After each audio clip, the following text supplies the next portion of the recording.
केंद्रीय विद्युत और भारी उद्योग राज्य मंत्री कृष्णपाल गुर्जर ने पंचकूला के सेक्टर 23 स्थित national institute of fashion technology NIFT में तीसरे रोजगार मेले में मुख्य अतिथि के तौर पर शिरकत की। इस अवसर पर अम्बाला सांसद रतनलाल कटारिया, मेयर कुलभूषण गोयल, जीएसटी के मुख्य आयुक्त राजेश सोडी व आयुक्त जीएसटी कुलदीप कौर विशेष तौर पर उपस्थित रहे।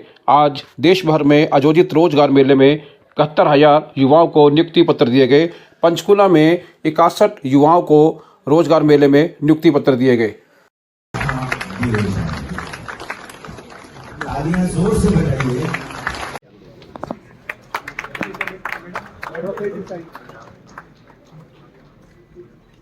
तालियां जोर से बजाइए, जरा पता रहे कि हमको भी खुशी हो रही है। मिताली अरोड़ा तैयार रहें। तालियां तो ताकर office assistant multi skill ministry of education IISER Gagandeep Singh, assistant TRD ministry of railway Sukhpal Singh, इनके पीछे राहुल कुमार। रोजगार सर्जन को सर्वोच्च प्राथमिकता देने की माननीय प्रधानमंत्री जी की प्रतिबद्धता को पूरा करने की दिशा में एक कदम है। पूर्व में make in India, startup India, उत्पादन संबंध प्रोत्साहन यानी कि पीएलआई और कौशल विकास कार्यक्रम जैसी सभी महत्वपूर्ण पहलों का देश के युवाओं के लिए रोजगार सर्जन में प्रमुख योगदान रहा है। नियुक्ति पत्र दी है उसके लिए। देखिए, इस देश की असली शक्ति युवा हैं और युवाओं के हाथों में रोजगार देना ये मोदी सरकार की प्राथमिकता है, क्योंकि आने वाले समय में जो अमृत काल का समय है 25 साल, अब आज़ादी का 75वां साल अमृत महोत्सव के रूप में देश मना रहा है।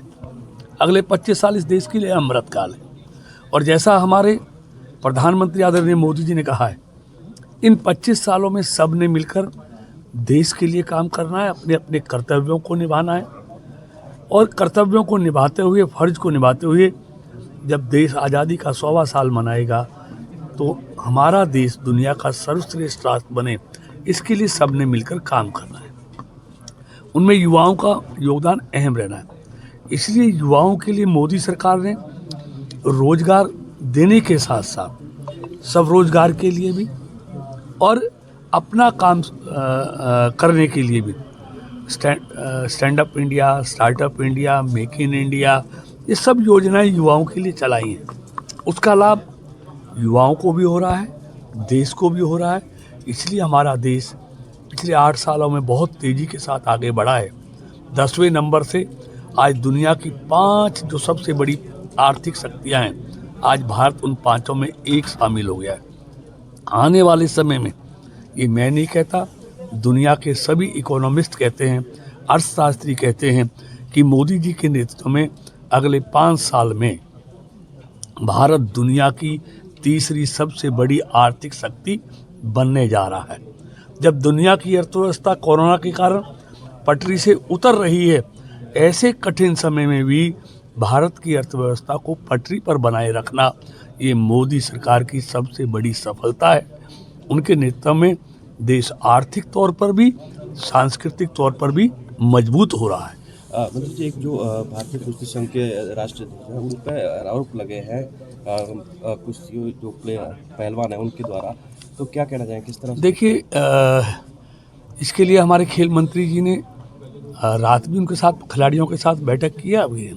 ये सब खिलाड़ी हमारे लिए गौरव है और हमारी बेटियों ने जिस तरह पूरी दुनिया के मानचित्र पर कुश्ती के माध्यम से भारत के मस्तिष्क को ऊंचा किया है, उन पर हमें गर्व है। उन्होंने कोई आरोप लगा है तो जहां कानून का राज होता है वहां हर चीज़ कानून के हिसाब से चलती है।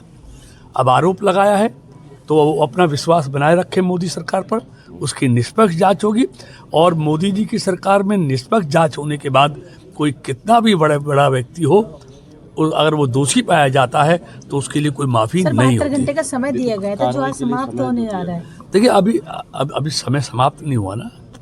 अगर सरकार ने कोई समय दिया है तो उस समय को इंतजार कीजिए और निश्चित तौर पर उनको न्याय मिलेगा। ये मैं कह सकता हूँ मोदी जी की सरकार में सबको न्याय और इंसाफ लेकिन मिलता है। रात अनुराग जी से बातचीत भी हुई थी खिलाड़ियों की, वो विफल रही है। देखिए कई चीज़ें होती हैं, जब वार्ता चलती है तो इतनी जल्दी कोई फैसला होगा, लेकिन मैं इतना उनको विश्वास दिलाता हूँ आपके चैनल के माध्यम से कि मोदी जी की सरकार में दूध का दूध और पानी का पानी होगा। उस पर विश्वास बनाए रखें और इसमें दोषी के लिए कोई स्थान नहीं है, तो इसलिए मोदी जी की सरकार उनको निश्चित तौर पर न्याय देगी।